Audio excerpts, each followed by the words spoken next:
j'ai fait mon mémoire de recherche à l'EHESS en art et littérature. Donc ça portait sur Sioran, UNESCO, Kundera, les mécontents joyeux. Donc je faisais une analyse de leur rapport à la réalité par la littérature et comment est-ce qu'ils montraient leur rébellion par rapport à la modernité dans leur pratique scripturale. Et je me suis rendu compte qu'il y avait une spécificité de ces auteurs qui était leur ralliement à la langue française, où ils en faisaient tout un choix de s'être ralliés à l'univers linguistique français et qu'ils aménageaient un imaginaire particulier de la langue. Donc je me suis dit que ce point-là que je n'avais pas traité dans mon mémoire serait très intéressant à traiter dans ma thèse.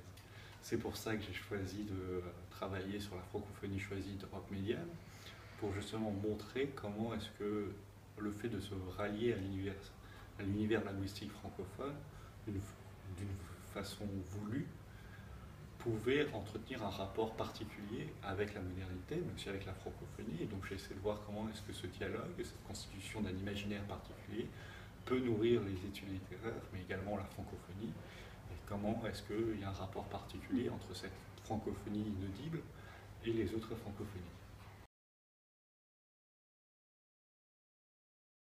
Alors, faire de la recherche, déjà, c'est dans un premier point faire son travail de recherche de thèse, donc c'est-à-dire de faire une recherche fondamentale, de découvrir, de faire des liens, d'essayer, d'oser prendre plusieurs auteurs, de les tirer à soi et d'en livrer ce qu'on a trouvé.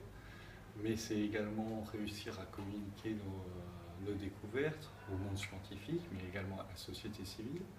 Donc ça passe par les colloques, les publications, mais également par d'autres opérations. C'est également aussi la possibilité de pouvoir enseigner auprès des élèves, donc de leur communiquer ce qu'on a trouvé, ce qu'on a mis 2-3 ans à établir, et donc pouvoir le transmettre à d'autres, qui est une expérience assez enrichissante. Et puis c'est également essayer de faire le lien de tout ça et réussir à produire quelque chose qui est tissé par nos différentes expériences.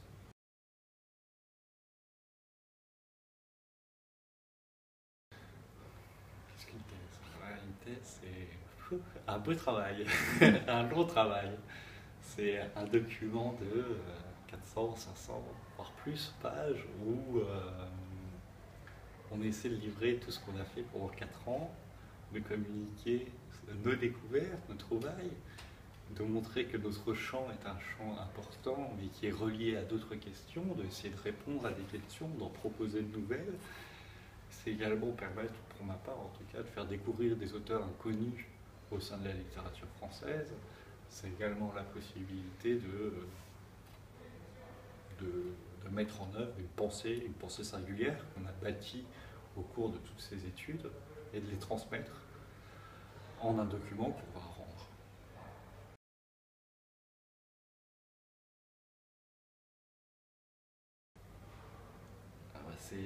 C'est une particularité le doctorat en sciences humaines, parce que c'est le doctorat où on aura toujours la question « mais à quoi ça sert ce que tu fais ?»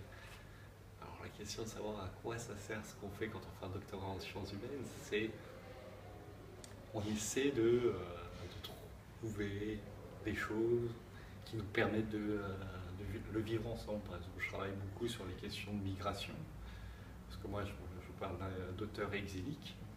Et donc j'essaie de montrer comment est-ce que l'auteur exilique se reconstruit identitairement lorsqu'il parvient en France. Et donc ça nous permet d'être alerte face aux questions qui surgissent dans l'actualité alors qu'on ne les avait pas prévues. Donc, le doctorat en sciences humaines, c'est pas trouver une application, c'est trouver une façon de réfléchir le contemporain.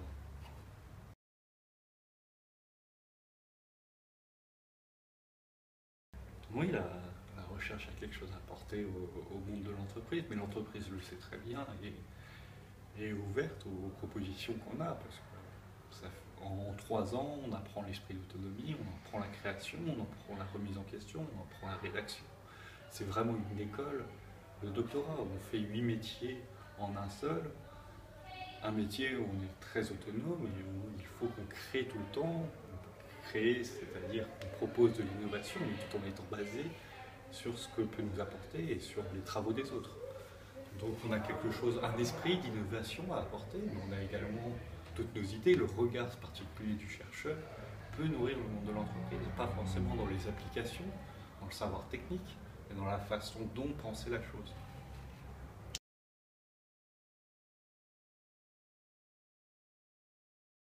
Une école.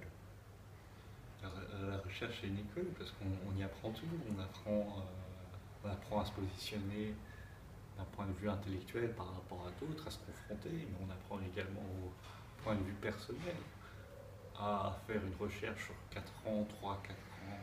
On apprend donc à avoir le courage de continuer, de persévérer, alors que des fois il y a des remises en question, des doutes très importants dans la recherche. Donc on apprend à se remettre en question, on apprend à être autonome, mais on apprend également le plaisir de trouver quelque chose, le plaisir de communiquer une nouvelle pensée, le plaisir de découvrir quelque chose pour les autres. C'est très important la recherche. C'est vrai qu'on pourrait ressembler à des rats de laboratoire parce qu'on ne fait que lire, mais c'est pas que ça, la recherche, c'est aussi réussir à le transmettre aux autres et le donner, et je pense que c'est quelque chose de très important, le donner aux autres, communiquer sa recherche, c'est pas 5% du travail, c'est une grande partie du travail.